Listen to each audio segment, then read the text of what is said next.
हमारा पानी रोका तो हम हाथ काट देंगे। ये गीदड़ भभकी है पाकिस्तान के जलवायु परिवर्तन मंत्री मुसादिक मलिक की। सिंधु जल संधि पर भारत के कड़े और दृढ़ रुख ने पाकिस्तान को परेशान कर दिया है।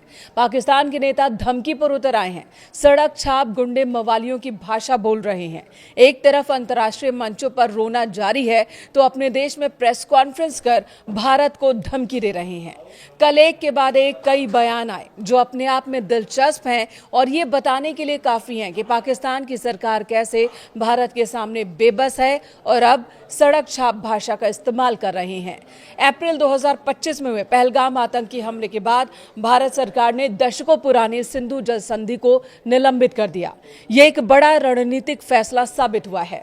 भारत का ये रुख बेहद स्पष्ट है कि आतंकवाद और बातचीत कभी भी साथ साथ नहीं चल सकते और न ही निर्दोषों का खून और नदियों का पानी एक साथ बह सकता है। दशकों तक भारत की उदारता का अनुचित लाभ उठाने वाले पाकिस्तान में इस कड़े कदम के बाद हड़कंप मचा हुआ है, जिसके कारण उसके शीर्ष अधिकारी और मंत्री अब बौखलाहट में हैं, गैर जिम्मेदाराना बयान दे रहे हैं।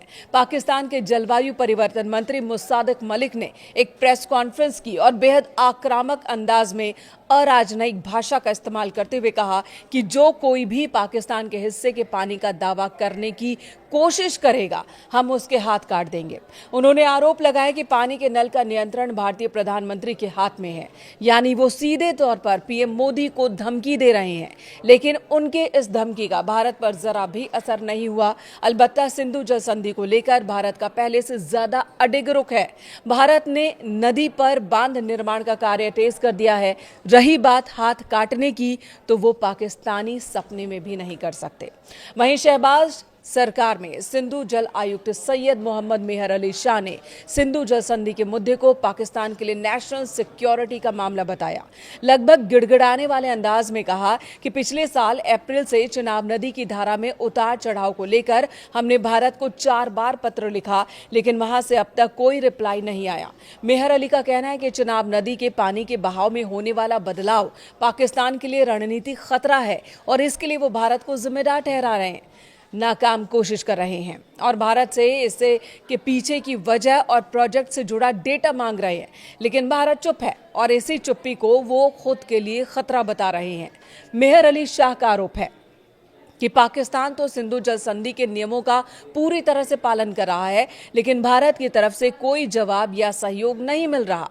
उन्होंने कहा कि अगस्त 2023 के बाद से न तो कोई दौरा हुआ है, न ही किसी महीने का कोई डेटा सामने आया। इससे दोनों देशों के बीच तनाव बढ़ने का खतरा बढ़ गया है, यानी कि अब भी वो कह रहे हैं कि तनाव बढ़ सकता है। सिंधु जल संधि को लेकर मेहर अली ने भारत से 3 मांगे की है। भारत पाकिस्तान के कमीशन की तुरंत बैठक बुलाई जाए, पहली मांग है। उनकी दूसरी मांग है दोबारा पानी का डेटा शेयर किया जाए। तीसरी मांग है दोनों देशों के अधिकारियों के दौरे और निरीक्षण को फिर से शुरू किया जाए। पाकिस्तान ये कोशिश तो जरूर कर रहा है, लेकिन भारत की तरफ से कोई रिएक्शन नहीं है। भारत बार बार यही कह रहा है कि हमने जो कदम उठाया हम उस पर अडिग हैं। पाकिस्तान ये साबित करने की कोशिश कर रहा है कि भारत ने उसके हिस्से का पानी रोका है, नदी की धारा को प्रभावित करने की कोशिश कर रहा है। लेकिन इस सवाल का जवाब नहीं दे पा रहा पाकिस्तान कि बार बार उसकी जमीन का इस्तेमाल कर भारत में खून क्यों बहाया जाता है। ये भरोसा नहीं दे पा रहा है कि उसकी जमीन पर अब आतंकवाद को खाद पानी नहीं मिलेगा।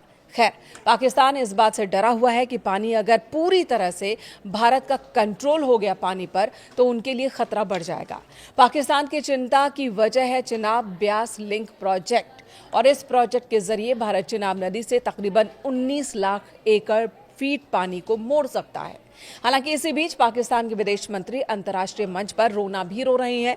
पाकिस्तान के उप प्रधानमंत्री और विदेश मंत्री इशाक डार और सूचना मंत्री अताउल्ला तरार ने अंतर्राष्ट्रीय समुदाय के सामने दुहाई दी और कहा कि भारत इस संधि को एक तरफा निलंबित नहीं कर सकता। वहीं भारत का रुख साफ है और तर्क मजबूत है।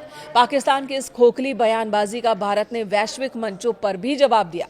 संयुक्त राष्ट्र मानवाधिकार परिषद के 62वें सत्र में भारतीय प्रतिनिधि अनुपमा सिंह ने पाकिस्तान को आईना दिखाया और स्पष्ट कर दिया कि आतंकवाद को अपनी सरकारी नीति के रूप में निर्यात करता है पाकिस्तान, वो सद्भावना और सहयोग पर आधारित विशेषाधिकारों की उम्मीद कैसे कर सकता है।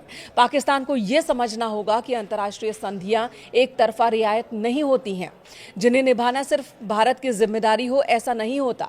पाकिस्तान एक तरफ भारतीय नागरिकों पर आतंकी हमले प्रायोजित करता है और दूसरी तरफ अंतर्राष्ट्रीय अदालतों का सहारा लेकर भारत की पनबिजली परियोजनाओं को लटकाने की साजिश भी करता है।